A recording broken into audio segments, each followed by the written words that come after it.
मी आधी ना एक शॉर्ट व्हिडिओ टाकला होता, की प्रेमामध्ये भांडणं रुसवा-फुगा असतो का? तर त्याचं कारण हे होतं, आमची लकी, आमची लाडूबाई माझ्यावरती विनाकारण चिडली होती. कशाचा राग आला होता काय माहिती? आवाज देते तर बघत नव्हती.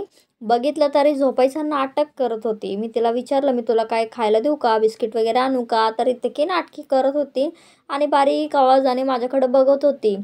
तिला माझ्यासोबत यायचं होतं कदाचित. मी तिला म्हटलं, "मी चालले." तर तिने केलं. मग मी समजून घेतलं ही मागे लागली आहे. पण म्हटलं नाही, पेट्सला तिथं अलाउड नाही आहे. ॲक्च्युली मी गेले होते मम्मी आणि वहिनी त्यांच्या चेकअपसाठी. त्यांना आय चेकअप करायचं होतं. आधी वहिनींना दाखवलं होतं आमच्या इथेच जवळ, पण त्यांना तिथे फरकच पडला नाही. मग त्यानंतर आम्ही आलो आय स्पेशलिस्टकडे. तिथं गेल्यानंतर तिथं सगळ्यात मोठी गंमत अशी झाली, की लिफ्टमध्ये ना चुकून मी फ्लोअरच विसरले होते. तर मी चुकून सेकंड फ्लोअरला मला जायचं होतं. मी 4th फ्लोअर दाबला आणि आम्ही लिफ्टमधून वरती खाली करत होतो. आफ्टर दॅट मग आम्ही गेलो शॉपवरती.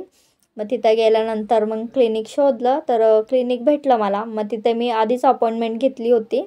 कारण की मला असं वाटत होतं, की इथे जास्त गर्दी असेल आणि ते म्हणाले पण होते रिसेप्शनिस्टवाले. त्यानंतर मग जेव्हा ट्रीटमेंट चालू झाली, तेव्हा मला समजलं, की इथे गर्दी का असते. कारण की तिथं एका पेशंटला जवळपास अर्धा तास चेक केलं जातं. आधी एक सिस्टर्स चेक करतात. ते व्यवस्थित चेकअप करून घेतात. ॲक्च्युली काय प्रॉब्लेम आहे, काय नाही ते सगळं बघून ते काही क्वेश्चन्स विचारतात. त्याचे आन्सर्स भेटल्यानंतर त्यांच्याकडे एक रिपोर्ट येतो. तो रिपोर्ट घेऊन मग ते डॉक्टरांकडे जातात. मग त्यानंतर मग अजून एकदा ट्रीटमेंट स्टार्ट होते. त्यानंतर मग ते आय ड्रॉप टाकतात.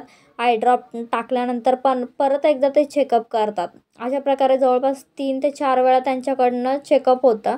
त्यानंतर जे काय फायनल असेल ते सांगतात. म्हणजे एवढी लेंदी प्रोसेस, पण ओव्हरऑल एकदम छान त्यांनी चेकअप केलं होतं. त्यानंतर मी सकाळी 10ला गेलेले. मी 4 वाजले. मला इतकी भूक लागली होती.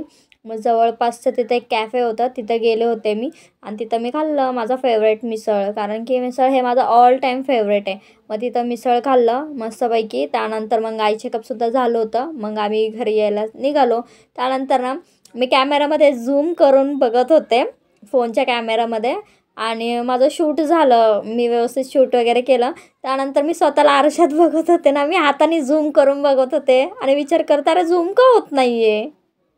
आणि ना त्या झूमवर मी एकटीच हसत होते माहिती का. Okay bye. उद्या भेटू. Thank you.